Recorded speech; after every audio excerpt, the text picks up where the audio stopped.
This is Our Rough Draft, a podcast, real talk for real relationships. Welcome to Our Rough Draft, where we share real stories from marriage, work, life, and the adventures along the way. We'll laugh, maybe get real, and hopefully help you spark some new conversations in your own life.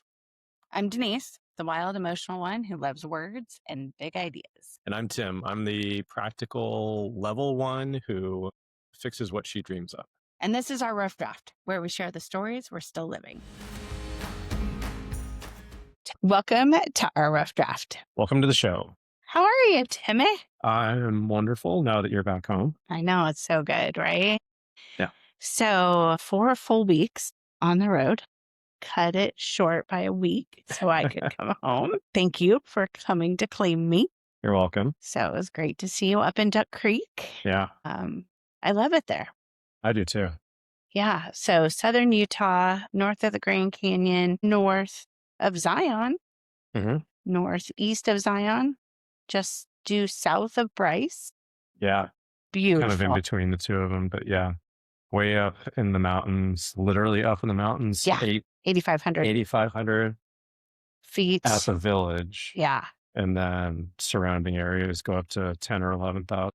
Yeah, I felt like I couldn't breathe the whole time. It was ridiculous. Just going upstairs to the bedroom at night was a labor-intensive effort. Like, I felt like the last day there, like I was doing better. So Wednesday, Thursday, Friday, Saturday, Sunday, like 5 days to acclimate. Yeah, maybe. I mean, with my lungs. Yeah. So a lot going on in the world right now. Like, as always. Well, but for me, I feel like I was out of touch for 4 weeks because I was not ever on my phone, never around a TV, never radio. So like I was so like just in a bubble. Like I would get some notifications about like what was happening in the area I was in, like at the beginning of the day when I would look at my phone, but then nothing. Like it was very much, I felt like I had no time other than get up, go things, see the places, go to bed, get up, drive, all of the things. Like it was so intense that I feel like I'm just like getting back to me at this moment. Yeah, it's kind of surprising because I thought that I was hoping that this would be more relaxing than I think it turned out to be for you. It can be relaxing, but like you had time in Outer Banks and I thought, what a great opportunity to sit by the ocean and literally just zone out, chill, do whatever you want at a snail's pace. And I don't think that turned out to be the case. And then you had other things that were scheduled that you were gunning for. It wasn't relaxing. No, I don't. I wrote about it a little bit today, but this idea that my mom has done road trips forever and we've done road trips forever, but never together. And she had spent a month before I got there with my brothers. Mm-hmm. So in a very different headspace, like running the show with a lot of toddlers up with Brian and then kind of being the chauffeur down in New Orleans. And then like I come into the picture thinking like we can just like this nice leisurely time. She wanted to go to Disney World. Obviously we did the podcast from there. It was too much. She's almost 80. She doesn't walk well. So we had a scooter for her.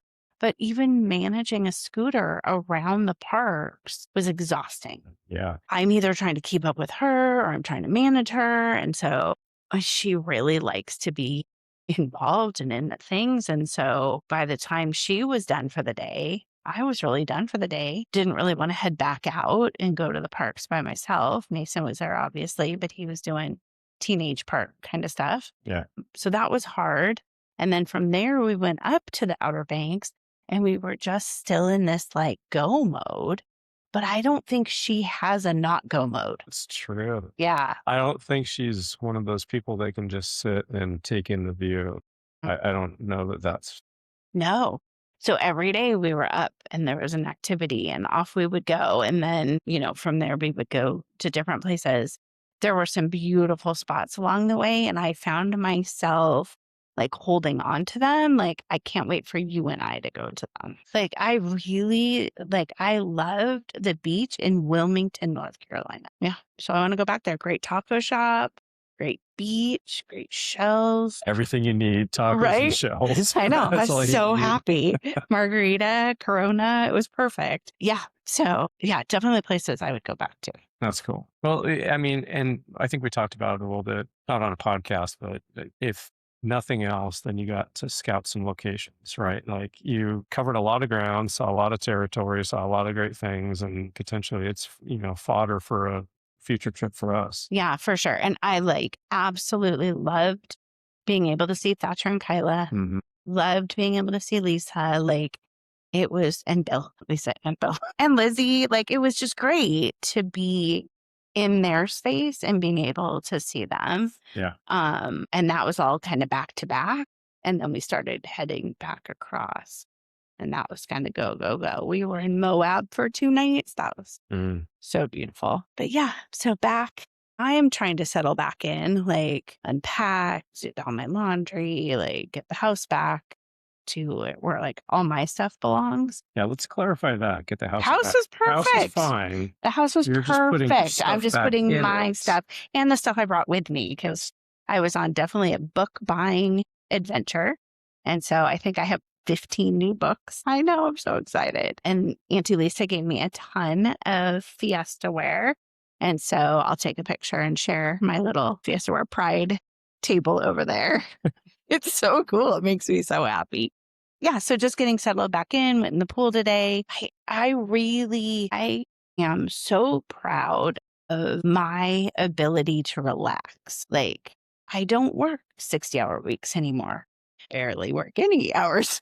Right now I work 0. Right. But I really finding the time to read every day, finding the time to create every day, finding the time to write every day is really important to me. And I didn't write or create or read really for 30 days. So I have to build It's a that little bit muscle of a back. drought. It is. And it felt weird. I just felt out of my skin. And so writing today, reading today, doing creative stuff yesterday, was really important to get back in that groove because I think there's a lot of people in the world who missing a word. Hold on. Look for that. That's not the right word. Seek it. Bigger word. Seek, I would have had. Aspire to that life a little bit. And I have it. And so when I don't do it, it's really hard. And I've never figured it out when we go to San Diego, how to write in San Diego. That just translated to not being able to write when I was with her. So tell me more about that. What's the difference between writing here and writing in San Diego? Is it an environment thing? Is it a thing? You have to be in the right headspace. You have to be. Well, I think that it is a vulnerable act to write your own stories, but then to also create stories. And I don't feel like being vulnerable around them. I don't. She very much is noticing and watching what I'm doing all of the time. And so it feels very under a microscope. And I don't like to write that way. And maybe that's why I like being by myself here, because then I can talk it out loud. I can move around. I can do the things. We have a really good shorthand when I'm in the middle of a sentence or a paragraph or a thought and you walk by and have something to say, you wait to make sure that I'm not going to lose it. And she doesn't ever wait. Right. And so I almost feel like if I got started, I would just be interrupted. Yeah. I think I think that's probably true. I think that it's hard for your mom to be in the same space as other people in some form or fashion. Yeah. So I think that it would be, even if you said, I'm going to go in the back room and I'm going to sit and write for a while, I think there would still be something that would come up. Yeah. Some questions, Yeah. And what I did discover about the trip is we are very different, very different. I knew that, but to the cellular level, felt it. Yeah. Just rhythm and pacing and routine and how we approach the day, just very different. Yeah. I think that we joked about this a little bit, that I told people at work that you were on this, epic road trip with your mom. And I think that I've told you this as well. The reaction was universally G moment. And I think everybody, when they hear it, thinks about what would it be like to spend 4 weeks with my parents or one of my parents. Her sole feeling is couldn't do it. Yeah. And I don't, it's not an indictment of anybody's Right. parents. It's not an indictment of, the relationships. It's just you become an adult and you become, who you are in your own space with your own routines and your own ways of doing things. And I think you talked about that and they just don't mesh anymore with the people that you grew up with. I mean, I think that you have a hard time being around your brothers Yeah. sometimes because you're just now different people. You're Yeah. not forced to exist in the same space. And so therefore you've all developed your own ways of being and they don't exactly coincide all the time. Well, and I don't think we had that much in common originally. Mm. And so to then be back together when you haven't nurtured those relationships is really awkward. So while you say that, like there's also this piece of me that wants different for with our kids. And I do think there's a generational piece. So I do think the baby boomers have a different outlook, a different way of doing things than we maybe do with our kids. Because I think it is more universal than just my mom and I, right? So I think what you're saying is true. I also experienced, right? Val, Lisa's mom, is living with them. I ran into a lady in the hot tub in Moab, and her mom is about to move in with them. I know a lot of people our age and older who are taking care of their parents, and it isn't awesome. It's hard. For both parties. For everybody. Yeah. And I think that there's a piece, I even said it to the lady in Utah, like, maybe we could switch parents for a while. Like, maybe there's something, right? We used to do play dates when the kids were little, and you would have other kids in your space, and it like changed the dynamic. Yeah. Maybe you need that with the older generation too, to get a break, to get like a little bit of a different take on things, just to be able to like approach it differently. I even saw it when I was at Lisa's. I mistakenly used Val's mug for my coffee. And she came in and she was like, "That is my mug." And I was like, "Oh my gosh, I'm so sorry. I didn't know." And she's like, "It's fine. It's you. Of course you can use it." And Lisa's like, "That would not be the same reaction if it had been one of us." Yeah. Right. Though, but that's the thing. I mean, Yeah. the difference in other people versus the ones that you know and live with, like it's a real thing. Yeah. I said that to my mom at one point. I'm like, treat me like a stranger, because I would rather that than treat me like I'm 12. Oh, it's something you said because I think it's important, especially in light of our podcast. And you want the relationship with our boys to be different, and you want it to be. It's the. Well, I even talked to Thaj and Kyla about it when I was there. Of this idea of I want to fit into their routine rather than it being about my routine. I want to support what they have going on. And so I think we're at like a third iteration with my mom, because I had my relationship with her growing up. Then we had a relationship with her when the boys were little with my dad. And they were excellent grandparents, are excellent grandparents. But now we're in this like third iteration. Kids are grown. She doesn't come here to take care or babysit kids anymore. She doesn't have to run anybody around. And she's really good at that. She really likes that. And so now we're having to reinvent that relationship again. And she and I are not very good at talking about those things. Mm. But I think we are really good about talking about those things with our kids. Interesting. Yeah. Right? We very much talk about like, am I overstepping here? How do you want me to show up in this relationship? How is this going? Right? Like that we don't take over without a conversation. Do you think any of that has to do with space? Because it's interesting when you talk about, talking to Kyla and Thatcher about their space, but have we talked about how boys want to be in our space? Or, you know what I mean? And I think we're just now actually on the cusp of that change because they haven't been gone, honestly, all that long. Right. And when you think about maybe a year or 2 years, like that's not a whole lot of time. Not that they've been out of the house, but that they've been kind of away from this geography and this smaller orbit that we have. So I'm not sure that we have let time pass without having any conversations. Like I don't think we're behind a curve. There isn't a curve, but I just wonder, how do we show up in their space? How do they show up in our space? What are those conversations? Yeah. I mean, I think we had a little bit of a harder time with Coop at Christmas, right? That was just a little bit different that we hadn't navigated before, but then we talked about it.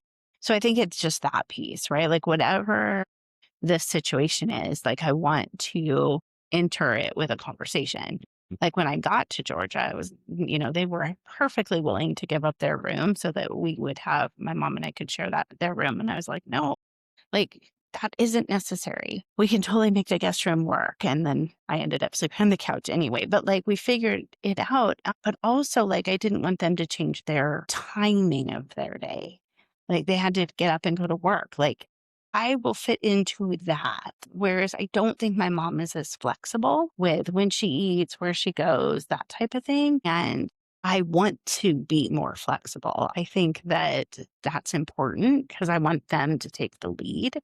But I think it's important to have that conversation about who's taking the lead. Yeah, I agree. And what that means, because there was an interesting misunderstanding between my mom and I around the plan for the day. And I had done a spreadsheet, all of the things, all the places we were going to go, because I know she likes that, and kind of put in options along the way. But what I said to her is, but I want some of the days to not include having a plan and being able to sit on the beach and that type of thing. And later she said, well, you want me to make the plan. And I was like, no, I never said that.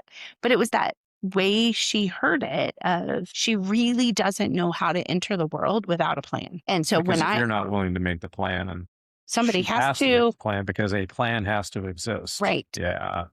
Whereas what I was saying is I wanted more to go with the flow. Not that I was unwilling to make a plan. I just didn't want to. Like I didn't want to have a plan that day. But what she heard and what she really believes is that there has to be a plan every day. And we have to stick to a schedule. And that's worked for her, right? It worked for her when she went on road trips with my dad. It didn't work for me as well. And so I think we have to have that conversation with the kids. Like, what days are planned? What days are just chill and be together and be more organic? Is anybody going to feel left out if they don't do something, right? Like all of those types of pieces, we just have to be really communicative about it and honest. And I think you said it earlier, but I think that we are pretty good about having that type of a conversation. I think that we can have a conversation around, does there need to be a plan all the time? Right. How do you come into this space? How do you come into this, kind of new relationship that we all have? And what's important to you in that? Right. Do you need to have a plan when you get here? Do you need to have zero plan any single day because all you want to do is sit and stare at the wall or, be on your phone or whatever? Having some of those expectations. I also think that, not to toot our own horn, but that's kind of what this is all about. But I think in the past, we've been a little less planful in a lot of cases. And I used to think that that was somewhat of a negative. And now actually, I think it's somewhat of a positive because I think that if I go to Kyle and Thatcher's house or if I go to Cooper's place, like I, in the past, have gotten up and done my own thing. I can get up, I can eat cereal, I can do whatever. I don't have to have other people around me in order to feel like I'm getting into the day. And I think when they come here, it's vice versa. Like we've always been, I think, a little bit more flexible in terms of how we approach things than having a plan every single day. Yeah, I think the other piece, though, is you can go too far the other way and not engage. And I don't want that. So where is that middle line? And I think it's things like saying, I want to make sure we have one dinner together. And that's going to be on X night. Or I want to go into the world and go for a walk. And I would love everybody to go. Those are my two kind of non-negotiables. Can we make that happen? And I think, right, I think we have a leg up because we're in Arizona and it's kind of neutral ground for everybody. It's not like when I would go home to San Diego and I would want to see my friends, but my mom and dad would want me to be at home. And then I felt obligated one way or the other of that here. Yeah. Or if their friends are coming over, I want them to come over. Like I want everybody to be here. And so I just think it's about conversations and finding where you really want like a stake in the ground and where you can be flexible. It's important stuff. I think it is. I think there's so much that we don't know right now because I think they're all still trying to figure out their stuff too. I mean, Thatcher and Kyla's relationship is not new, but they're together and they're figuring out what their life together looks like and then how that fits in with other people, friends in that area, coworkers, family. and not that you have to be in a relationship to come back home, but I think that presents a different dynamic that you have to then be, to your point, pretty clear about.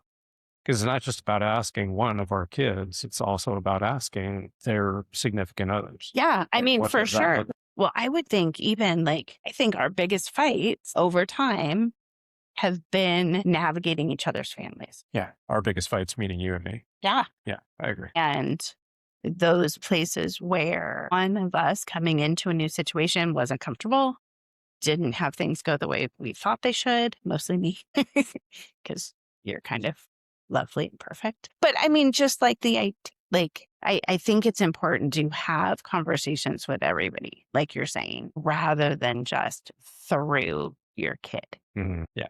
Because then you're putting that person in a position of having to be the middleman, the negotiator between Yeah. the two. And And that's gross. yeah. Yeah, I agree. And always carry snacks.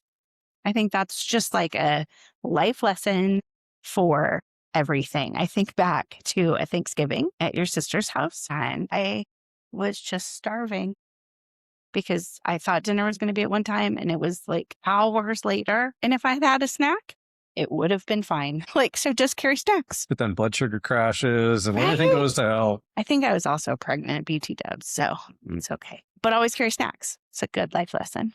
Yeah, I mean, I think it's just a good general rule. Yeah, me too. You carried snacks on our hike, and it was wonderful. No, that was a good snack. That was good.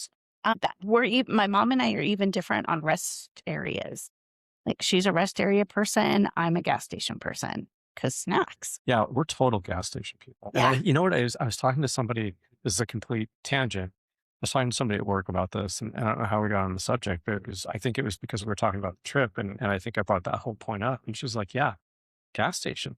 And I said, you know what's really unique about the gas station is I will eat shit that I would never buy at the grocery store. For sure. All of a sudden I walk into a gas station, mini mart type of situation. It's like, oh, ranch bugles? Hell yeah. And I'm sitting in the car eating ranch bugles as we drive down the road. I wouldn't go to the grocery store and buy a bag of ranch bugles to have at home, but they are awesome. Bugles are my go-to gas station snack. I know. I know, but they're it's so just, good, it's weird. but not ranch. Oh my, yes, the amount of ranch bugles are plain. But still, the point is, never ever bought those in just our normal grocery shopping. So there's something about being in the car on a road trip that causes you to rethink your three choices. Yeah, which is fun.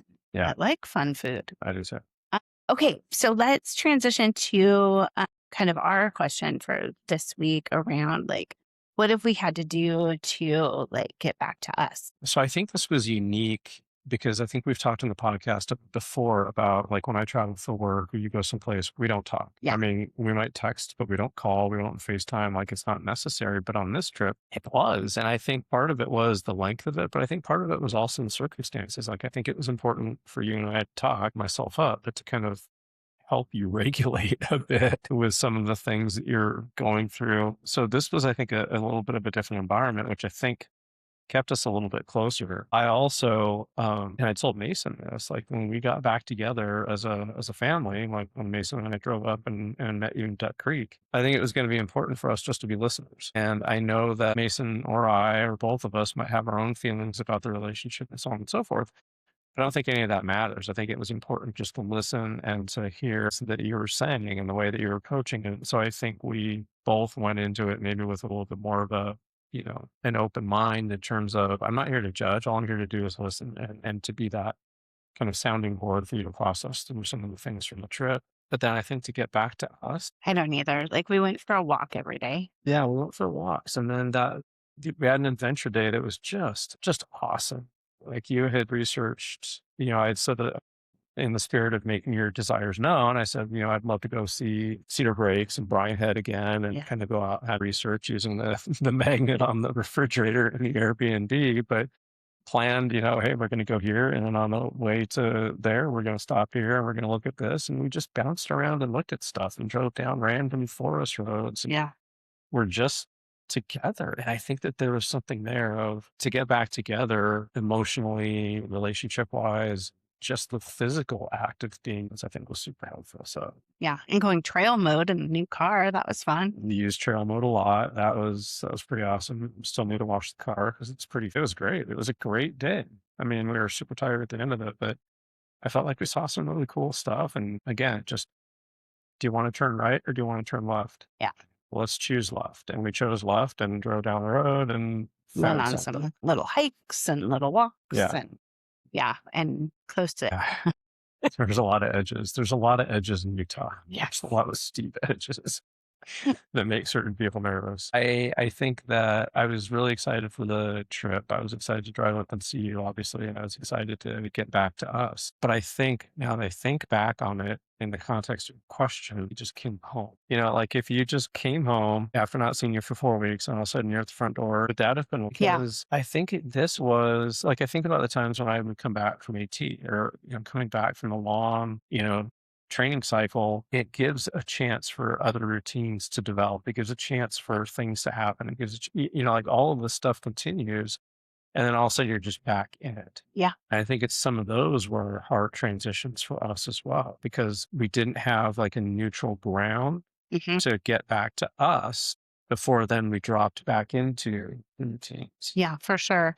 And I like my mom isn't the only one who likes routines. Like I have my own routines too. Like I like to come home and have my life, right? Like I don't like to drag those things out. So that would have been different, right? And if you hadn't taken time off work, right? Like we wouldn't have done that. You can't really go for a walk here right now, but we could have floated in the pool. Like I think there's things that we can still do to come back together here. Yeah. But it was really nice to be in a place that wasn't ours, that was fun, that was cold. Like we could snuggle, we could go for walks in the snow, we could go in the hot tub. Like it was nice to have that like built-in time together. And it was fun to have Mason there, but also know that school just got out for him and he went and hibernated and like played a little pool and that was it. Didn't really want anything to do with us. Yeah. But that was great. And then we still played card games with my mom. So it was like a transition for her as well, and then to head back to her house. Yeah, I think that's important. I think that that's a hack.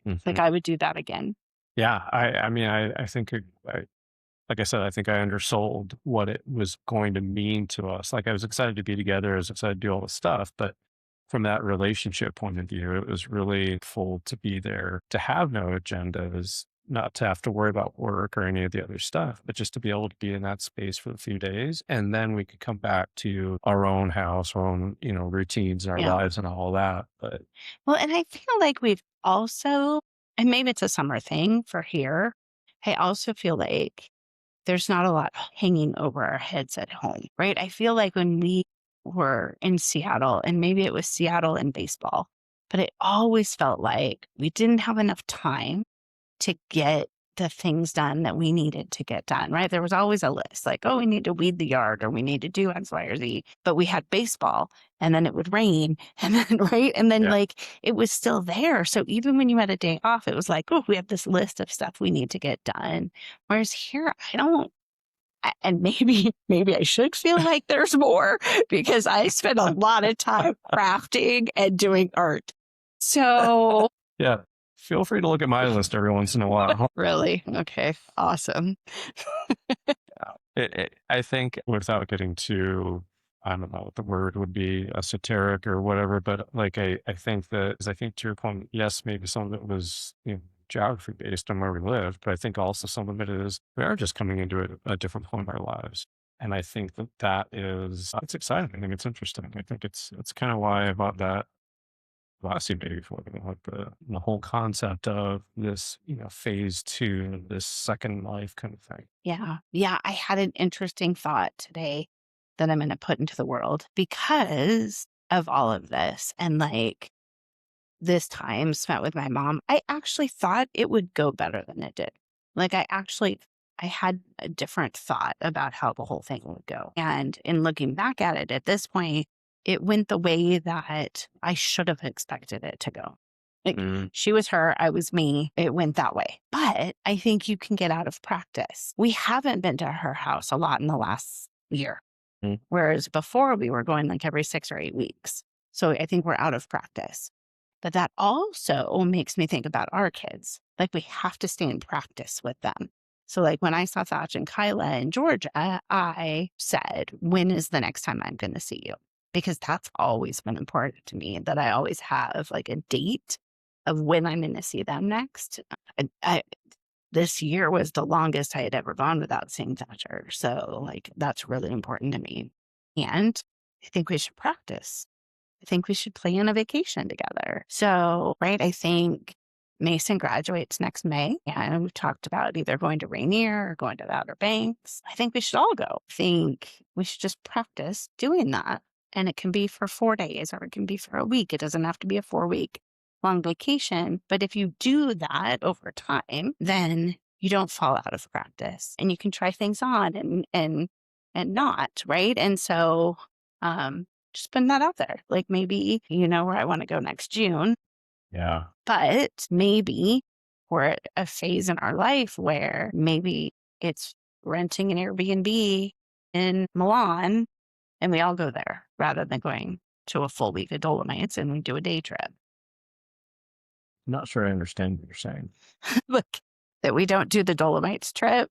Yeah. I know. I'm not sure I'm comforted. I know. We can talk about that. Yeah, we can. But I think that there's also limited funds, so we can't do everything. I mean, I guess I could work more full time.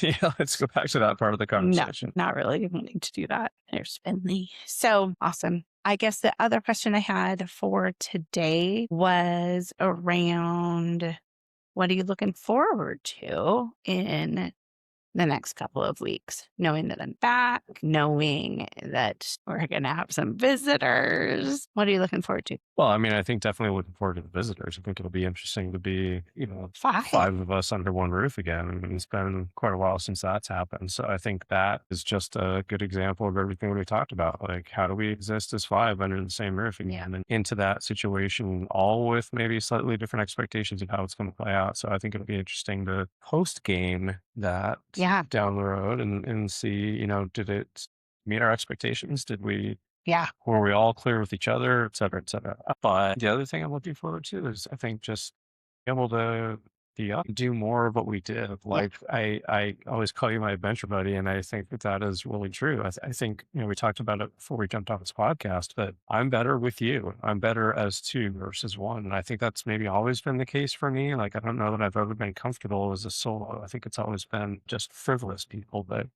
people belong something to me. So I think that I'm interested in finding more adventures with you and things that we can do, because to your point, if the list isn't that great, can we go someplace cool? Temperature and attitude. For sure. And I think that that's the piece, right? Like, it's really easy to get into a routine of ASU athletics every week and doing the same thing day in, day out, which is fun, but also so how about we go up to Sedona for one of the weekends and we go to one football game, right? Like, I know our friends would say, come to London for that football game, but I don't want it to be tied to that. Like, if I go to London, I want to do London things, not ASU things. Yeah. I think my general feeling is I don't know that I'm satisfied with using every weekend the way that we've used it. Right. Honestly. Yeah. And I think I want to change up some of that routine. Like, I think, especially as the weather gets better. Yeah, let's get in the car and drive someplace. Yeah. And we'll pick a point. I mean, we have those cars that, those scratch off cars that give us adventures that I'd love to start using more. So I think like that's what I'm looking forward to, is maybe just kind of a continuation. Yeah, for sure. And I think we're headed to San Diego this weekend. Yep. And so I want to make sure that we have a beach day or a beach outing or a nice dinner or that type of thing. Because we sometimes don't do that when we go to San Diego. And I want to make sure that we're baking that in as well. I think it'd be nice to see the ocean. Yeah. This ocean, the correct ocean. Oh, we can talk about West Coast bias in the next podcast, because that next one is my birthday week. So we can West Coastness. Yeah. So awesome. Well, thanks for catching back up. It's nice to be on the same couch. I know. Thanks for coming on. You're welcome. Thanks for listening. Bye, everybody.